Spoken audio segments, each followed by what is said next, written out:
Hello friends, Shashi Agarwal channel के अंदर मैं doctor Shashi Agarwal welcome you all. आज का जो हमारा सब्जेक्ट है वो है बिजनेस मैथमेटिक्स और हमारा टॉपिक चल रहा था कंपाउंड इंटरेस्ट का। तो इसके अंदर हम कुछ मिक्स क्वेश्चन जिनके अंदर सिंपल इंटरेस्ट भी है वो मिक्स क्वेश्चन थोड़े से एडवांस लेवल के क्वेश्चन करेंगे। और ये कंपाउंड इंटरेस्ट का जो है फोर्थ पार्ट है।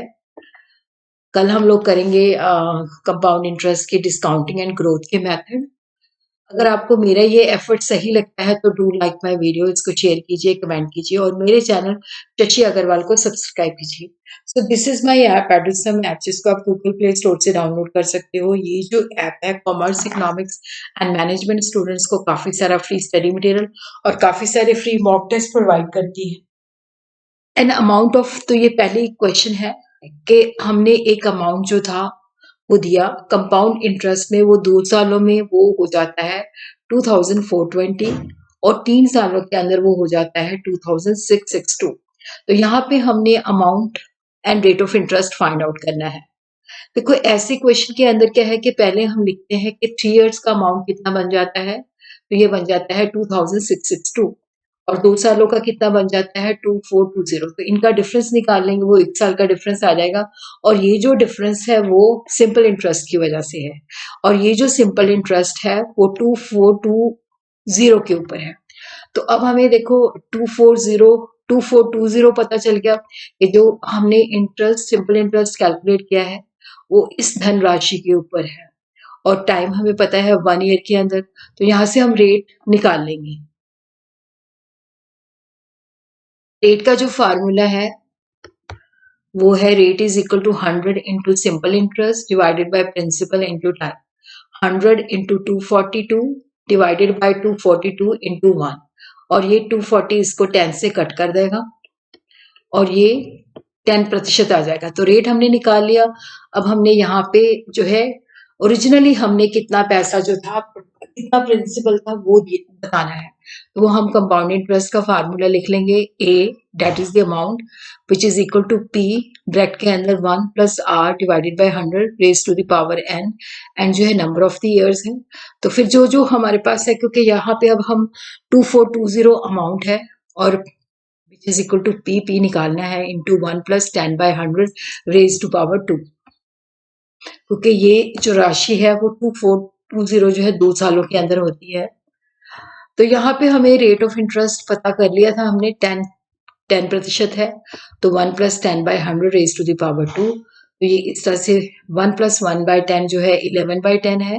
तो जब हम इस पावर को खोलते हैं तो इसका मतलब है कि 11 by 10 को हमने 2 बार लिखना है।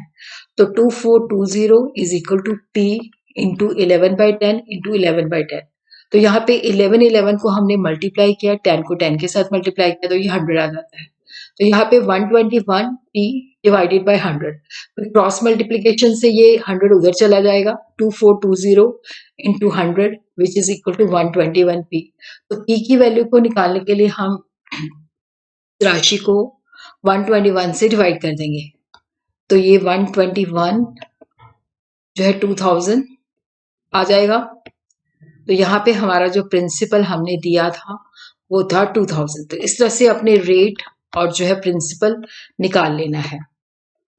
अब हम दूसरा क्वेश्चन देखते हैं। डिवाइड ₹3903, एक धनराशि है 3903 ए और बी के अंदर जो है डिवाइडेड है। ए का शेयर जो है at the end of 7 years may be equal to B's share at the end of 9 years। तो 3903 जो है ए और बी के अंदर डिवाइड किया गया। तो ए का जो 7 सालों के बाद मिलता है, जो अमाउंट मिलता है वो बी के अमाउंट के बराबर है और बी को जो 9 ईयर के बाद मिलता है। That A share at the end of 7 years may be equal to B's share at the end of 9 years। और यहाँ पे हमें कंपाउंड इंटरेस्ट दे रखा है being 4% पर एनम। तो सबसे पहले हम देखते हैं कि हमने जो है टोटल अमाउंट जो है 3903 है। तो इसमें हमने अज्यूम करना है कि हमने ए को जो दिया है ₹X दिया है, तो बी का शेयर बच जाएगा 3903 माइनस एक्स।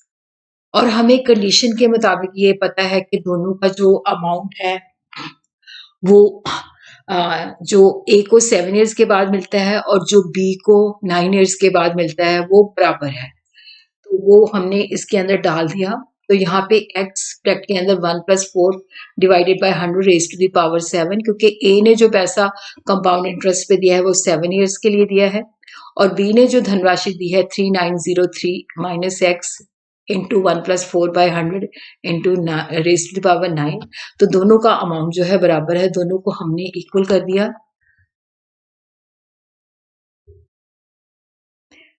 फिर उसके बाद देखो यहाँ पे क्या है, अब ये 4 इसके साथ कट जाएगा तो ये 25 आ जाएगा। 1 + 1/25 जो है 26/25 है, तो इसको हम इस तरह से लिख सकते हैं x ब्रैकेट के अंदर 26 divided by 25 raise to the power 7।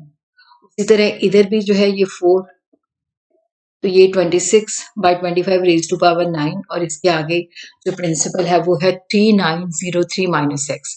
तो हम क्या करते हैं कि ये जो पूरी इक्वेशन है इसको 3903 माइनस x के साथ डिवाइड कर देते हैं, तो ये कट जाता है और इधर आ जाता है x divided by 3903 minus x into 26/25 raise to the power 7। फिर उसके बाद हम क्या करते हैं कि ये जो पूरी इक्वेशन थी, ये जो पूरी इक्वेशन थी, अब हम दोनों साइड पे क्या करते हैं कि यहाँ पे हम क्या करते हैं कि इस से डिवाइड कर देते हैं पूरी इक्वेशन को। तो यहाँ पे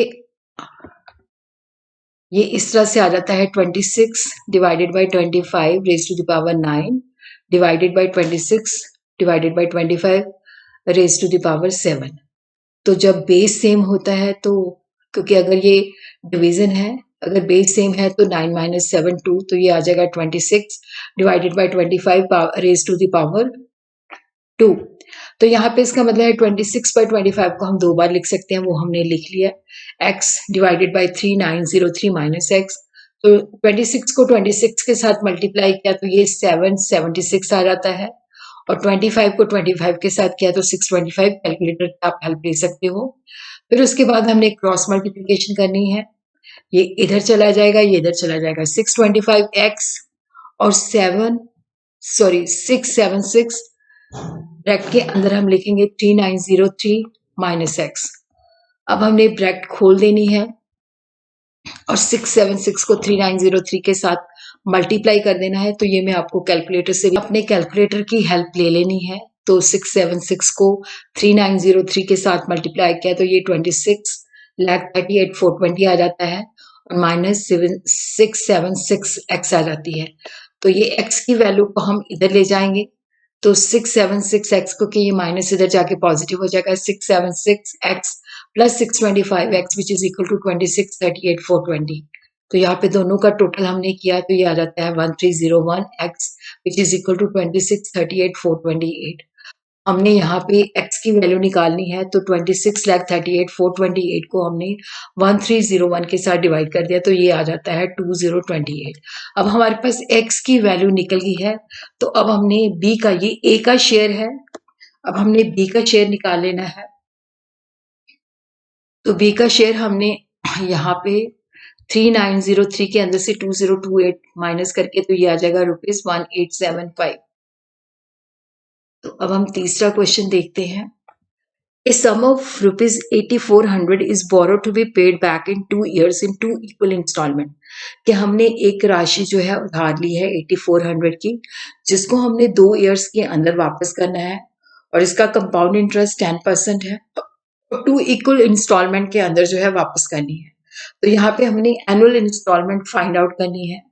तो यहाँ पे पहले तो क्योंकि ये इंस्टॉलमेंट जो है इक्वल है, पहले साल हमने x वापस करना है, फिर दूसरे साल अगेन हमने x वापस करना है। तो इक्वल इंस्टॉलमेंट हम मानेंगे x है। Let the equal installment be x। तो फर्स्ट ईयर के एंड में देखो जो है P1 is equal to x divided by 1 + r। तो 1 + r जो है 0.10 है, क्योंकि 10% है, तो ये हो जाएगा x डिवाइडेड बाय 1.10। उसी तरह इस सेकेंड ईयर के अंदर में जो P2 है which is equal to x divided by 1 plus r raise to the power 2, तो ये आ जाएगा, ये भी आ जाएगा 1.10 रेज टू द पावर 2। अब हमें पता है कि देखो P1 और P2 जो है 8400 दिया है हमने which is equal to this amount. तो यहाँ पे x डिवाइडेड बाय 1.10 और उसी तरह देखो यहाँ पे जो है बेसिकली जो है x divided by 1.10 plus x divided by 1.10 raise to the power 2। हमने इसके अंदर से कॉमन निकाल लेना है x डिवाइडेड बाय 1.10, इसको बाहर लिख लेंगे तो ये नीचे 1 रह जाएगा और इधर जो है क्योंकि x डिवाइडेड बाय 1.10 हमने बाहर ले लिया तो अंदर रह जाएगा 1 डिवाइडेड बाय 1.10। तो इस तरह से आपने लिख लेना है। फिर उसके बाद देखिए कि यहाँ पे अंदर जो है हमारे पास एलसीएम आ जाएगा 1.10, तो 1.10 प्लस 1 ये आ जाएगा 2.10 डिवाइडेड बाय 1.10। तो ये हमारे पास इस तरह से अमाउंट आ जाएगा और यहाँ पे विच इज इक्वल टू 8400। तो यहाँ पे अब क्रॉस मल्टीप्लिकेशन की सहायता से तो देखो यहाँ पे हम क्या करते हैं, तो इस तरह से हमारे पास ये आ जाता है 8400 is equal to x divided by 1.10 into 2.10 divided by 1.10। तो अब क्रॉस मल्टीप्लिकेशन से ये जो राशि है ये ऊपर चले जाएगी 8400 into 1.10 into 1.10 divided by 2.10 which is equal to x। तो यहाँ पे जो है ये 1111 जो है ये है बेसिकली इसको हम इसके साथ जब डिवाइड कर देंगे यहाँ पे देखते हैं हम 8400 डिवाइडेड बाय, एक मिनट,